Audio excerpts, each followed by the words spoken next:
పేరు జాస్మి.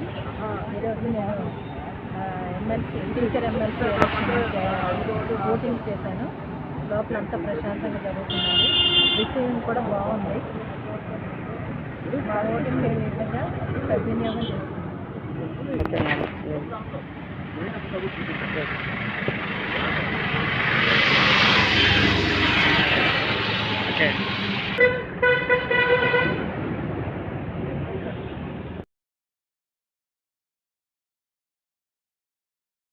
ఖమ్మం నల్గొండ ఉపాధ్యాయ నియోజకవర్గ శాసన మండలి అభ్యర్థిగా PR2TS అభ్యర్థి పింగిలి శ్రీపాల్ రెడ్డి గారు మరి 23 సంఘాల మద్దతుతోటి నుంచోవడం జరిగింది.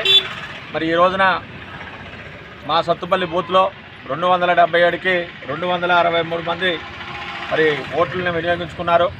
మరి మా యొక్క ఎక్స్పెక్టేషన్ ప్రకారం 56 to 60% మేము PR2 పక్షాన పొందామని భావిస్తూ ఉన్నాం. అదేవిధంగా జిల్లా వైజు కూడా చూసినప్పుడు మరి 54% మినిమం మేము పొందుతున్నాం. ఈ జిల్లాలో మరి మొదటి ఓటు అత్యధిక ఓట్లు శ్రీపాల్ రెడ్డికే అన్ని యాజమాన్యాల ఉపాధ్యాయుల ద్వారా మద్దతు లభించింది.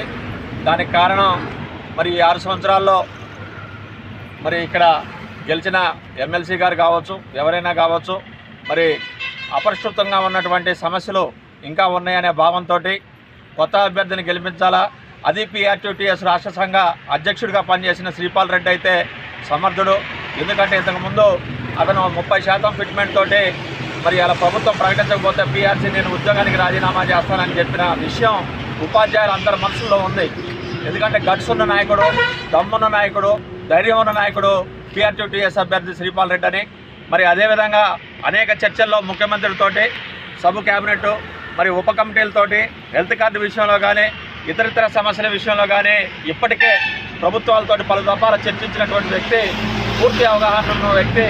ఈ వ్యక్తిని గెలిపించుకోవడం వల్ల మన సమస్యలు పరిష్కారం అవుతాయని ఇలా అధ్యాపకులు, అదేవిధంగా లెక్చరర్లు, మరి జిల్లా పరిషత్ టీచర్లు, మరి ప్రభుత్వ పాఠశాల ఉపాధ్యాయులు, వివిధ యాజమాన్యాల్లోని KGBవి, మరి ట్రైబల్ వెల్ఫేరు, ఆశ్రమ, గురుకుల, మరి SSA తదితర సంబంధించినటువంటి యాజమాన్యాల ఉపాధ్యాయులు కూడా శ్రీపాల్ రెడ్డిని గెలిపించడం ద్వారానే సమస్యలు పరిష్కారం అవుతాయనే భావంతో వాళ్ళు మా టెంట్ దగ్గర కూడా వచ్చి మేము ఓటేసాం సార్, శ్రీపాల్ రెడ్డి గెలుస్తుంది సార్ అన్నారు. ఇప్పుడే మేము కనుక్కున్నాం, వరంగల్ జిల్లాలో మొదటి ప్రాధాన్యత అత్యధిక మెజార్టీ రాబోతా ఉందని చెప్తున్నారు. అదేవిధంగా నల్గొండలో కూడా చెప్తా ఉన్నారు. మరి ఖమ్మం జిల్లాలో కూడా అదే పరిస్థితి. మరి వివిధ సర్వేలు కూడా చూస్తున్నాం. చాణక్య సర్వే ఆల్రెడీ 57% తోటి శ్రీపాల్ రెడ్డి ముందడుగులో ఉన్నాడని చెప్తున్నారు. అదేవిధంగా ఇంకా 2 సర్వేలు కూడా శ్రీపాల్ రెడ్డి గెలవబోతున్నాడని చెప్తున్నారు. కాబట్టి PR2TS పక్షాన, మరి ఈ సత్తుపల్లి మండల శాఖ పక్షాన, మరి నియోజకవర్గ కార్యకర్తల పక్షాన, ఈ జిల్లా శాఖ పక్షాన, రాష్ట్ర శాఖ పక్షాన ఈరోజు సుశక్తులైనటువంటి సైనికుల్లాగా PR2 కార్యకర్తలు ఇలా పనిచేసిన విధానం, అన్ని పోలింగ్ బూతుల దగ్గర ఇలా పనిచేసినటువంటి ఓటర్లను రిసీవింగ్ చేసినటువంటి విధానం చూసినప్పుడు చాలా సంతోషం అనిపించింది. వాళ్ళందరికీ కూడా సత్తుపల్లి మండల శాఖ పక్షాన హృదయపూర్వకమైనటువంటి ధన్యవాదాలు తెలియజేస్తా ఉన్నాను. జై PR2, జై PR2, జై జై PR2, జై PR2, జై జై PR2.